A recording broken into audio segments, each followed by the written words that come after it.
Hello, everyone, and welcome back to the English Learning Podcast. I'm Jason, your host, and today we have Julia with us. Hi, Julia. How are you today?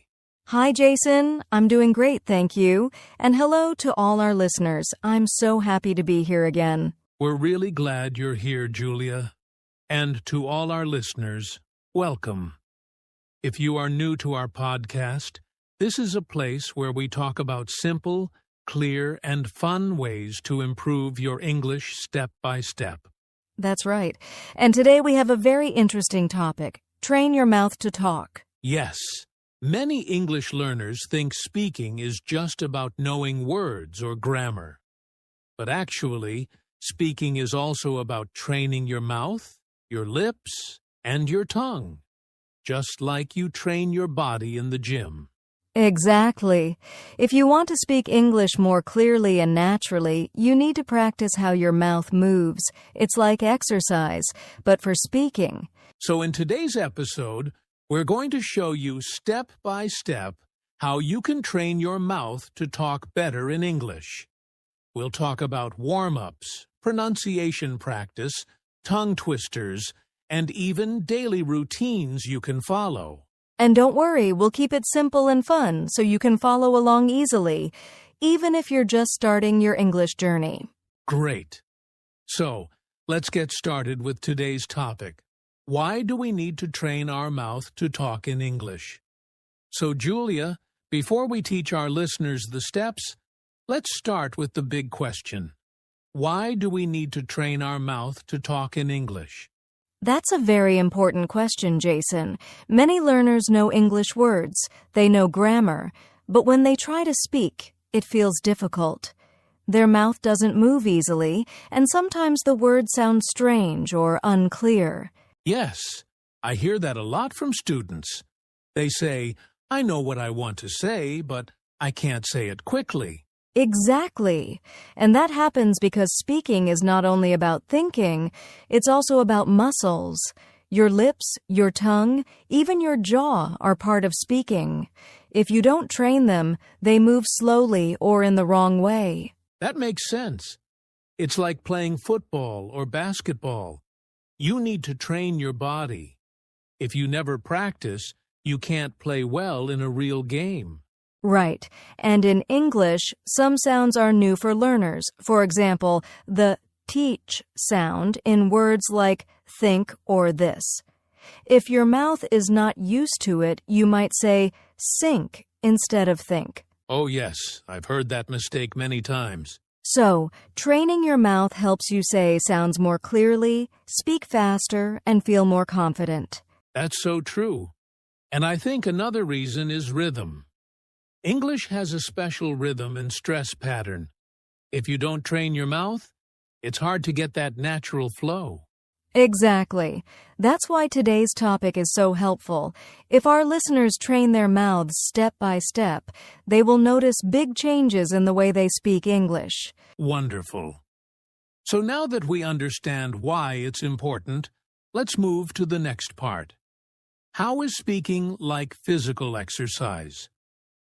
So, Julia, now that we know why training the mouth is important, I have another question. Can we say that speaking English is like physical exercise? Yes, Jason, I think that's a great way to explain it. Just like you train your body in the gym, you also need to train your mouth for English. Interesting. Can you give us an example? Sure. Imagine you want to get stronger arms. What do? You lift weights again and again. At first it's hard, but after some weeks, your arms become stronger. Ah, I see. So, in the same way, if you want clear English, you must repeat sounds and words again and again. Exactly. Your tongue and lips are like little muscles.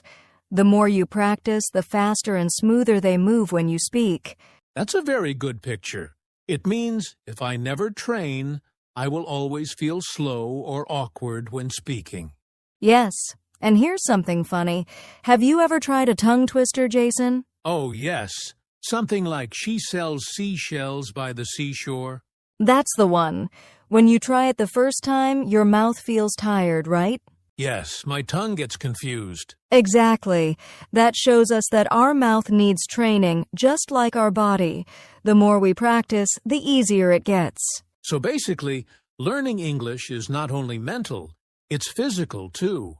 That's right. And the good news is, just like exercise, if you practice every day, even for a short time, you will see big results. Great. So now, let's look at some common problems learners face when they try to speak English. All right, Julia. So far, we've talked about why we need to train our mouth and how speaking is like exercise. But I think many learners face real problems when they try to speak. What are some of the most common problems? That's a very good question, Jason. I see a few problems again and again with students. The first one is speaking too slowly. Learners know the words, but when they speak, there are long pauses. Yes, I've noticed that too.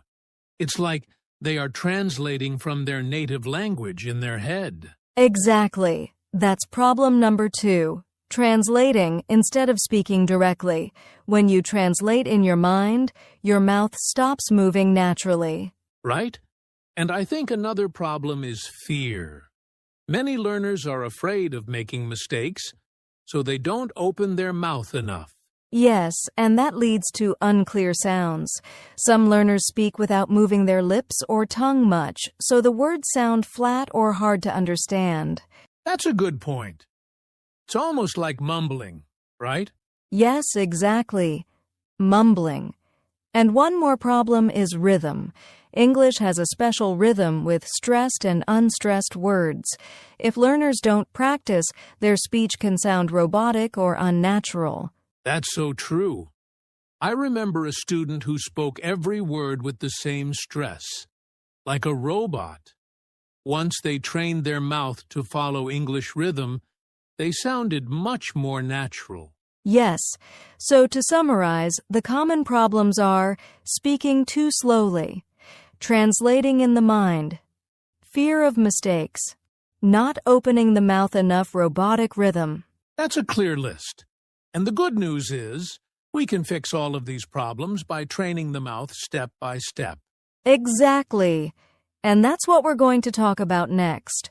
Let's begin with the first step, warming up your mouth before speaking. All right, Julia. Now we're moving to the first practical step, warming up your mouth. Can you explain why this is important?